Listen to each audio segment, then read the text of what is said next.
When it comes to selecting and picking your co-founders, yes, what advice would you give somebody that wants to start a business but really is co-founder dating and doesn't want to do it by themselves? What advice would you give that person that's looking for a partner?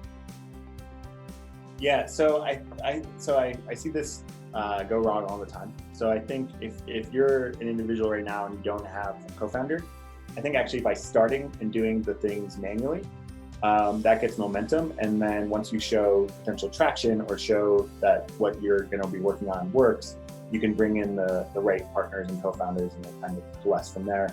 I'm actually, so the advice is always like, go find the founders and then go build stuff. But I actually recommend if you're a solo founder right now and you're really passionate about a certain industry and a certain company, go just start it yourself. And then as you start it, you'll collect the founders as you go.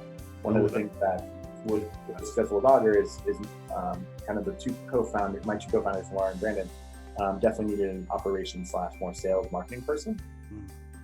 But they were able to get it started and get it off the ground. And then as they went, they were able to put in the pieces that was kind of necessary. Right? And then I see that a lot with kind of founders. Now, the other thing too is if you do have somebody that your complementary skill sets, so one's sales and marketing and one's kind of a developer or engineer, and you do are both passionate about the same thing and you go start, that's great.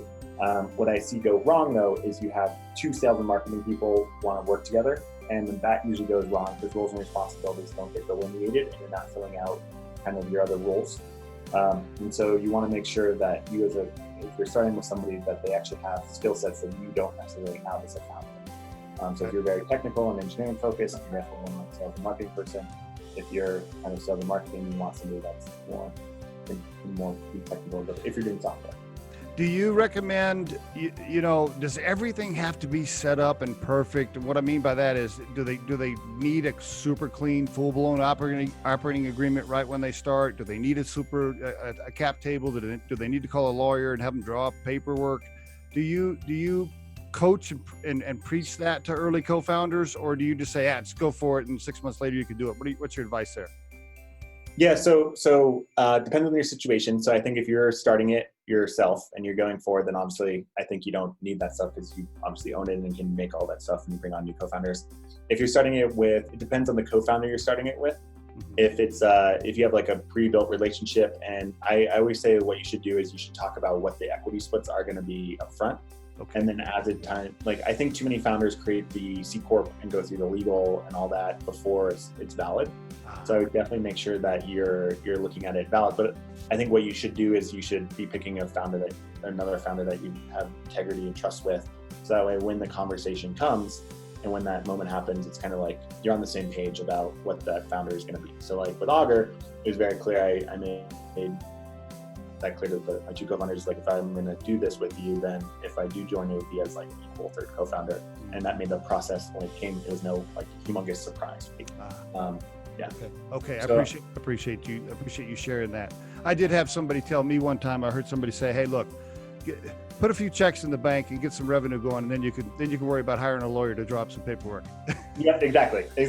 Because what you don't want to, I think too many people spend a bunch of money to get things started, and they don't realize like you can get things started without that, and then once it's started, then figure that stuff out. Okay, very good.